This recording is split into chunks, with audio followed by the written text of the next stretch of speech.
In order to protect your payroll data, it is always recommended to have a backup of your payroll saved to a safe location. For example, an external drive, a server, or a cloud environment.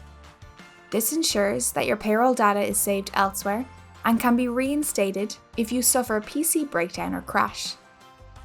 To back up your payroll data in BrightPay, simply click File and then Snapshots. Within Create Snapshot, click Browse and select the location where you would like your backup file to be saved. If you would like to enter an associated note that could later assist in identifying a particular backup file, simply type your note in the box provided. When ready, click Create Snapshot to complete the backup process. Please note that a backup can be performed at any time, for example after updating a payroll period or just before exiting the payroll software.